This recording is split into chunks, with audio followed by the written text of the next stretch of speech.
కథాస్రవంతి ఎడారి పరుగు కథల సంపుటి నుండి దారి తప్పిన మనుషులు కథ రచన శ్రీ జయంతి ప్రకాశ శర్మ. వినిపిస్తున్న వారు పప్పు భోగారావు.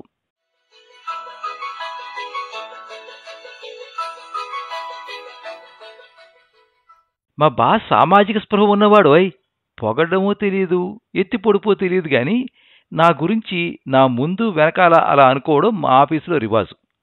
అలా అనుకోవడానికి నాలో కొన్ని క్వాలిటీలు ఉన్న విషయం కూడా వాస్తవమే.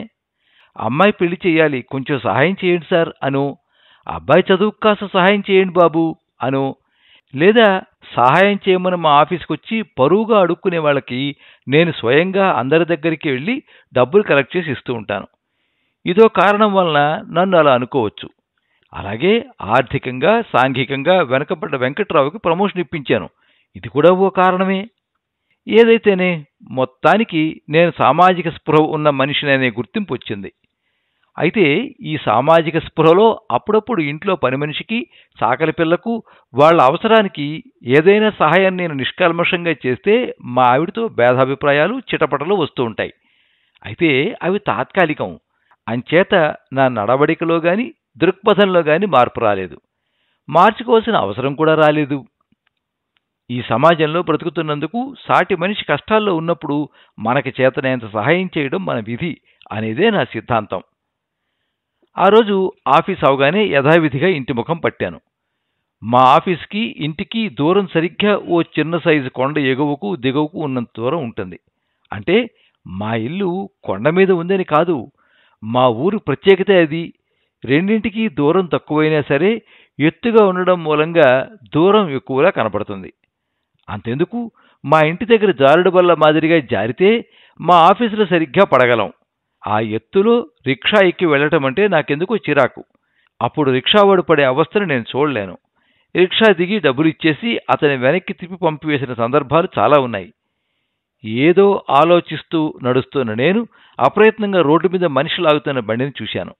ఆ మనిషిని చూస్తే నల్లగా సన్నగా అస్థిపంజరానికి మనిషి తోలు కప్పినట్టుంది. వయస్సు 50 సంవత్సరాల పైనే ఉండొచ్చు. బండి మీద నిండుగా సామాను, ఏవో బస్తాలు చాలా బరువు ఉన్నట్టే ఉన్నాయి. ఆ బండిని ఆ ఎత్తులో లాగలేక తెగ అవస్థ పడిపోతున్నాడు. 4 అడుగులు ముందుకు వేస్తే 6 అడుగులు వెనక్కి వెళ్ళిపోతున్నది ఆ బండి. రోడ్డు మీద జనం అంతా అలా చూస్తూ వెళ్ళిపోతున్నారు తప్ప ఎవరూ సహాయం చేయడం లేదు. అప్రయత్నంగా నా అడుగులు అటుపడ్డాయి. నా హోదాని అటువంటి పరిస్థితులలో మర్చిపోతూ ఉంటాను. చేతిలోని బ్రీఫ్ కేసుని బండి మీద పెట్టి, నేను తోస్తాలే తాత పద అని బండిని వెనక నుంచి తోస్తున్నాను. సూటు బూటు వేసుకుని బండి తోస్తున్న నన్ను రోడ్డు మీద జనం వింతగా చూస్తున్నారు. అయితే వాటిని పట్టించుకునే స్థితిలో లేను. బండి తోస్తూనే తాత గురించి అడిగాను. రోజంతా కష్టపడితే 5 రూపాయలు వస్తుందట. నలుగురున్న సంసారాన్ని ఆ 5 రూపాయలతోటే పోషించాలట. అలా అతని కష్టాలు, తెలిసి తెలియని రాజకీయాలు, మనుషులు, సినిమాల గురించి చెప్పుకుపోయాడు. ఇక ఒక్కయ్యండి బాబు, నాకు పోతాను, బండి డౌన్లో సులువుగానే పోతాది అంటూ ఒక్కసారి ఆగి చెమట తుడుచుకున్నాడు. తాత పరిస్థితి చూస్తే జాలి వేసింది. జేబులో నుంచి 10 రూపాయల నోటు తీసి, తాత ఇదిగో ఇది ఉంచు అంటూ అతని చేతిలో పెట్టాను. దేవుళ్ళు బాబు మీరు, ఇంకా మీరటోళ్ళు ఉండబట్టి ఈ గంజినీళ్ళైనా దొరుకుతున్నాయి, దండాలు బాబు అంటూ కృతజ్ఞతగా నా వంక చూస్తూ బండిని లాక్కుంటూ పోయాడు. తృప్తిగా ఇల్లు చేరాను. ఆఫీస్ నుంచి ఇంటికొచ్చి కాసేపు విశ్రాంతి తీసుకుని మళ్లీ షికారుకు వెళ్లటం నాకు అలవాటు. ఓ గంట తిరిగి ఇంటి ముఖం పట్టాను. చీకట్లు బాగా కమ్మేశాయి. బ్రాందీ షాపుల్లో మెర్క్యూరీ లైట్లు జిగేర్మంటున్నాయి. సారా దుకాణాల్లో నాటు దీపాలు మినుకు మినుకుమంటున్నాయి. రెండింటి యజమాని ఒక్కరే అయినా సహజత్వం కోసం అలా ఏర్పాటు చేసేసి ఉంటాడు. మా ఇంటికొచ్చే దారిలో సారా దుకాణాలు ఎక్కువే. వీటికి తోడు కార్పొరేషన్ దీపాలు సమ్మె చేస్తున్నాయి. ఆ చీకట్లో మామూలుగా నడిచే వాళ్లకంటే మస్తుగా తాగి తూలుతూ నడిచేవాళ్లే ఎక్కువగా ఉంటారు. వాళ్ళని తప్పించుకుంటూ నడవడం నాకు అలవాటైపోయింది. అయితే నా ముందు తూలుతూ నడుస్తున్న ఇద్దరూ దారి ఇవ్వకుండా మాట్లాడుకుంటూ పోతున్నారు. వాళ్ల మాటలు నాకు స్పష్టంగా వినపడుతున్నాయి. ఒరే నర్సిగా, ఈరోజు భలే అదృష్టం రా, మంచి ఛాన్స్ కొట్టేశాలే. ఏటి నీ బండి మీద బ్రాందీ సీసా మూత పడిపోయిందేటి? అట్టాడితేలే, సాయంత్రం ఎర్రిబావులుడు సిరిపురం అప్పకాడ బండి నగరించి తోసి నా మీద జాలిపడి 10 రూపాయలు ఇచ్చాళ్లే, ఆటితేనే ఇవాళ ఫుల్ కొట్టింది ఆ మాటలు వింటూనే ముందు పోతున్న మనిషిని పరిశీలనగా చూశా. సన్నగా నల్లగా అస్థిపంజరానికి మనిషి తోలు కప్పినట్టే ఉంది. ఆ మనిషే ఈ మనిషి. నాకు స్పృహ కోల్పోయినంత పనైంది. ఆ సంఘటనే నా సామాజిక స్పృహకి చివరి స్పృహ.